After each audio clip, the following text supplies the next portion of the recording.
ബിസ്മില്ലാഹ് അൽഹംദുലില്ലാഹ് അസ്സലാത്തു വസ്സലാമു അലാ അഷ്റഫിൽ മുർസലീൻ വഅലാ ആലിഹി വസഹ്ബിഹി അജ്മഈൻ അമ്മാ ബഅദ്. ആദരണീയരായ ഗുരുനാഥന്മാരെ, പ്രിയപ്പെട്ട കൂട്ടുകാരെ, പുണ്യങ്ങളുടെ പൂനിലവായ മുത്തനബി സ്വല്ലല്ലാഹു അലൈഹി വസല്ലം എക്കാലത്തെയും പ്രതീക്ഷയാണ്.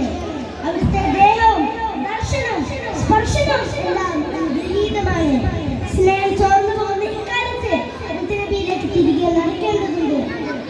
ഭൂമിയിലുള്ളവരോട് മുഴുവനും കരുണ പുലർത്തണമെന്നാണ് റസൂൽ സ്വല്ലല്ലാഹു അലൈഹി വസല്ലം നമ്മെ പഠിപ്പിച്ചത്.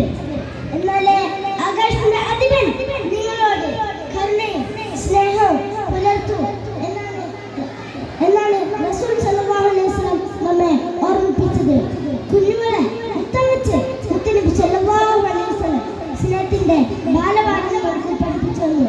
പെൺകുട്ടികളോട് നീതി പുലർത്താൻ കൽപ്പിച്ചു. മുതിർന്നവരെ ആദരിച്ച് സ്വർഗം നേടാൻ ആജ്ഞാപിച്ചു. വഴിയാത്രക്കാരനെയും ദുർബലനെയും അനാഥരെയും ചേർത്ത് നിർത്തി സർവരും ആദരത്തിൽ പ്രതീക്ഷയേൽപ്പിച്ചു. ചെടികളും മരങ്ങളും പറവകളും മൃഗങ്ങളും ഉൾപ്പെടെ എല്ലാം ആദരത്തിൽ പരിഗണിക്കപ്പെട്ടു. നബി സല്ലല്ലാഹു അലൈഹി വസല്ലം എല്ലാവരോടും സ്നേഹം പുലർത്തി. മനുഷ്യരോടെന്നല്ല, പക്ഷികളോടും മൃഗങ്ങളോടും സകല ജന്തുജാലങ്ങളോടും പ്രകൃതിയോടും. അനാശമായ പ്രകൃതിയെ നശിപ്പിക്കരുത്, മരങ്ങൾ മുറിച്ചു മാറ്റരുത്, ചെറിയ ജന്തുക്കളെ പോലും കൊന്നുകളയരുത്, കടിയുറുമായി പോലും തീ വെച്ച് നശിപ്പിക്കരുത്, മാതാവിന്റെ മുഖത്ത് നോക്കി നിങ്ങൾ ഛേ എന്ന് പോലും പറയരുത്. ഇങ്ങനെ സ്നേഹത്തിന്റെ 1000 ഉപദേശങ്ങൾ മാനവ സമൂഹത്തിന് വേണ്ടി മുത്തനബി സമ്മാനിച്ചു. ശത്രുക്കളെ പോലും അവർ സ്നേഹിച്ചു. ഹിജ്റയുടെ 5-ാം വർഷം മക്കയിൽ മഴ നീച്ചു.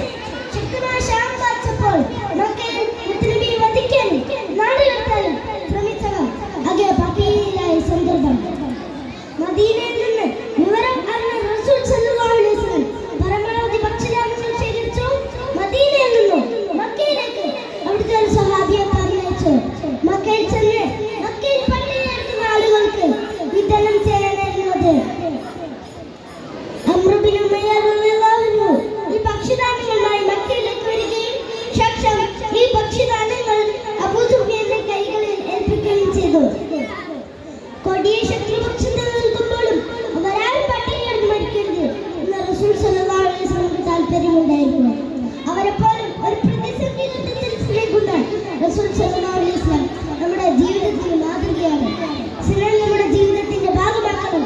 ഇത്രയും പറഞ്ഞുകൊണ്ട് ഞാൻ എന്റെ കൊച്ചു പ്രസംഗം ഇവിടെ അവസാനിപ്പിക്കുന്നു. അൽഹംദുലില്ലാഹി റബ്ബിൽ ആലമീൻ. അസ്സലാമു അലൈക്കും വറഹ്മത്തുള്ളാഹി വബറകാതുഹു.